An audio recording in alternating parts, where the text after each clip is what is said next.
Moje ime je Polona Konjedic in z založbo Malinc redno sodelujem že več let na več področjih, predvsem pa se ukvarjam z domačimi in mednarodnimi bralnimi projekti, obiskujem tudi knjižne sejme in delam ostale tekoče stvari.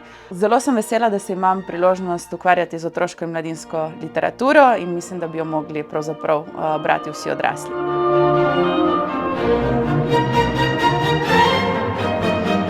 Trenutno berem roman Eve Mahkovič, Toksik, ki je pred kratkim izšel pri založbi Beletrina. Ta roman mi je všeč predvsem zato, ker govori o soočanju z različnimi jazi in pravzaprav sem imela na trenutke občutek, da gre za dnevniške zapise, ki sem jih sama zapisala, zato mi je tako zelo pri srcu. Ga pa še nisem v celoti prebrala, tako da ga težko ocenim, ampak zaenkrat bi mu dala 5. Drugi roman, ki sem ga pred kratkim prebrala, je pa pravzaprav mladinsko delo, sicer Marta pred ogledalom, pisateljice Terje Sekalo. Tale monodrama, gre pravzaprav za monodramo, me je zelo navdušila predvsem zato, ker motnje hranjenja predstavi na zelo inovativen način. Glavna protagonistka se namreč pogovarja sama s sabo in se srečuje v bistvu z jazom, ki se spopada z motnjami hranjenja, hkrati pa tudi z jazom, ki se zaveda tega problema. Zato mi je ta knjiga, se mi zdi, da res tako težko tematiko predstavlja na zelo zanimiv in inovativen način. Dala bi tudi 5, seveda. Tretji roman, ki sem ga pa prebrala v španščini, zato ker v slovenščini ni dostopen, pa je roman Chicas muertas, torej Mrtve punce, mrtva dekleta, bi bil prevod argentinske pisateljice Selve Almada. V tem romanu pa se v bistvu prepletajo zgodbe 3 deklet, in sicer v času po argentinski diktaturi, ki so bile vse umorjene, njihovi zločini za njihove umore pa niso bili v bistvu nikoli niso bili kaznovani morilci. Ta knjiga mi je bila všeč predvsem zato, ker bi bila lahko napisana pravzaprav kadarkoli. Situacija se ni zelo spremenila v Argentini, pa tudi na žalost ne drugje po svetu. No, upam, da ne bo vedno aktualna v tem smislu, da se bodo te stvari vedno dogajale, ampak se mi zdi, da v ospredje postavlja pomembno tematiko, in sicer to, da se pač v bistvu še vedno, da je veliko zločinov nad ženskami še vedno nekaznovanih.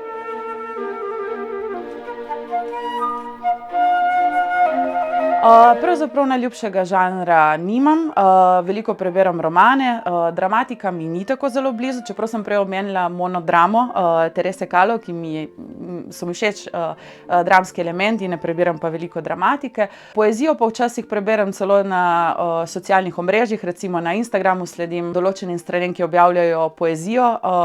Želela pa bi si tudi, da bi si večkrat vzela čas za to, da preberem kakšno celotno pesniško zbirko.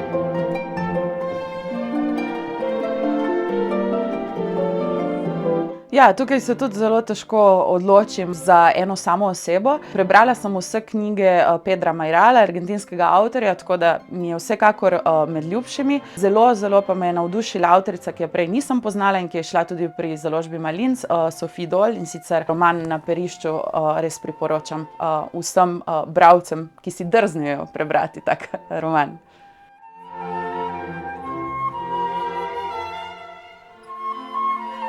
Ja, ljubezen do knjig pravzaprav gojim že od nekdaj. Spomnim se ene zelo zabavne prigode, ko sem se v dvigalo odpravila s knjigo v roki, sicer sem takrat prebirala ne vem več kateri del Harryja Potterja, in sploh nisem opazila, da sem se že parkrat peljala gor in dol, ker sem bila tako zelo zatopljena v knjigo.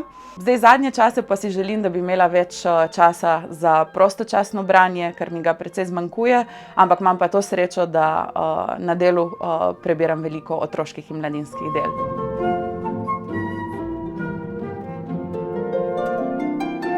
Knjige mi pomenijo predvsem zatočišče pred kaotičnim zunanjim svetom, ampak je tudi čisto odvisno od počutja. Včasih v njih najdem uteho, včasih mi dajo veliko adrenalina, čisto odvisno od knjige in čisto odvisno od mojega počutja, pa tudi obdobja, življenjskega obdobja.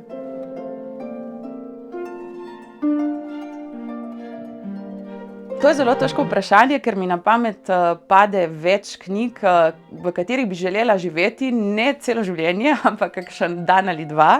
Ampak če moram izbrati eno, oziroma bom kar tako povedala, no, če bi morala živeti v kakšni knjigi, bi najraje živela v kakšni pesniški zbirki urugvajskega pesnika in avtorja Marija Benedetija, ker se mi zdi res njegova poezija takšna, da te prav poboža, no, tako da se mi zdi, da v takšni zbirki bi zlahka živela.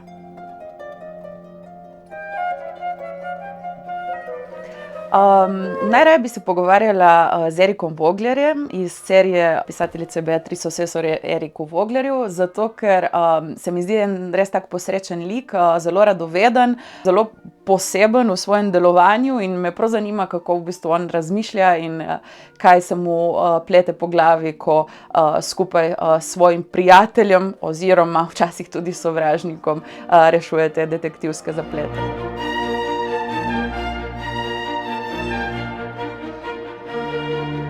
Zelo težko si izberem odraslo junakinjo, s katero bi se poistovetila, zato bom na tem mestu izbrala kar Matildo, junakinjo Roalda Dahla. In sicer zato, ker sem večkrat kot majhna sanjala, da bi imela takšne skrivne moči, kot jih imela Matilda, pa seveda tudi zaradi njene vedoželjnosti, ljubezni do knjig in njenega uporništva.